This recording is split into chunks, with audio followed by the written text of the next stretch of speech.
Want to know who the best is? That's him, Iceman.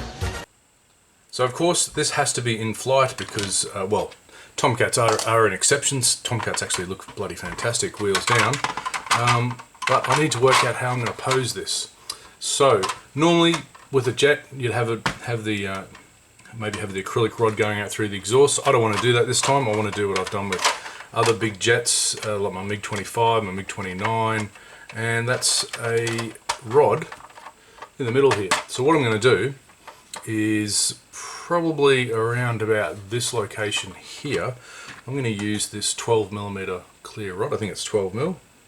Yep, 12mm, or ½ inch, or just under ½ an inch.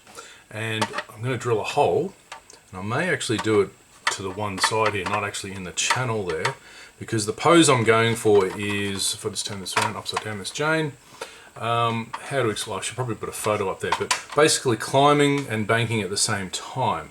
So I want to, and I have to get the pose exactly right so it'll actually fit in my display cabinet, because I'm thinking about having the wings extended, not swept, but we'll just keep that. We'll see what happens. So with that, the rod basically will have to come out, if we go vertically at the camera, hello, like that. Okay, so I need the hole to basically be on this side.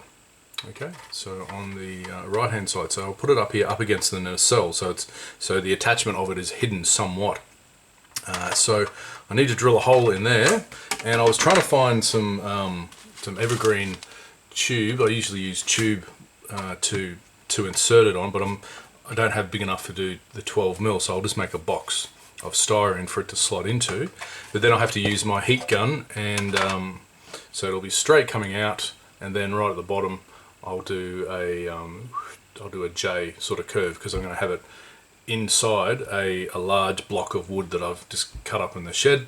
And yeah, so it'll come out sideways and then do a 90-degree turn and go in there. But I might have to angle this hole, so instead of it being straight out, or maybe I won't, maybe I'll just make it like that and then just bend the rod for that final bit, just to give it that jaunty sort of kick. So I need to do that first before I do the next stage, which is, if I can find them, they're not hard to lose, the wings.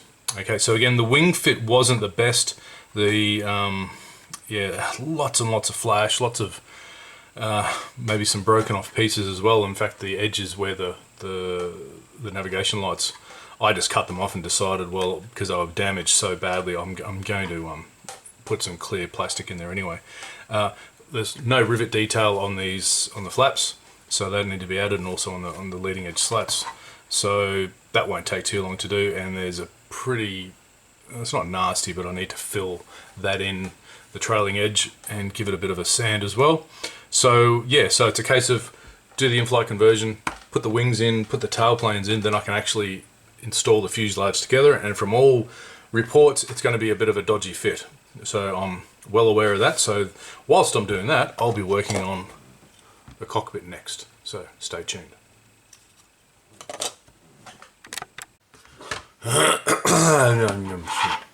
Three, two.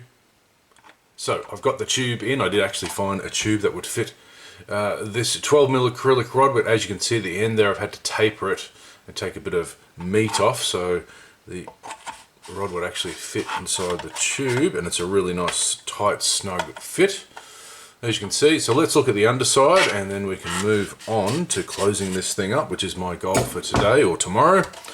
So on the underside, yeah, that's a 12.7mm evergreen tube that's nicely through a hole I've just cut open there. So if you can, I'll just have to zoom out, widen. If you can sort of imagine that, you know, it's not going to be quite, you know, edge on like that, but it's going to be like this sort of thing, and tilt it up. So a climb, bank to the left. I've put some 2mm by 3mm, whatever that is, stock around this, so it's fairly good, but I have made up a little ball of epoxy putty. Let's tighten, sorry about that. So I've made up a bit of epoxy putty, and all I'm going to do here is just basically go around and just tighten that up, just give it a bit more strength. I mean, I might even make some more after this, but so by boxing in that tube, you're getting a bit of strength, but the whole weight of the model is going to be sitting on this area, so I want this to be nice and Nice and strong. So this is just Tamiya quick epoxy putty, 2-part putty. It should do the trick. I've done this before, but this is one of the biggest Inflight models I've ever done. So hopefully that'll be it. So I've calculated the cut in the, this will actually just reach the roof of the upper fuselage, and I've left a little bit proud there, as you can see. I may cut that down a little bit more just to hide it, but you can see the nacelles are really hiding that tube. And again, just gives it a bit more support. So with that done, I need to move on and rivet those wings and the tail planes, and I can actually put the two halves together. Rivets.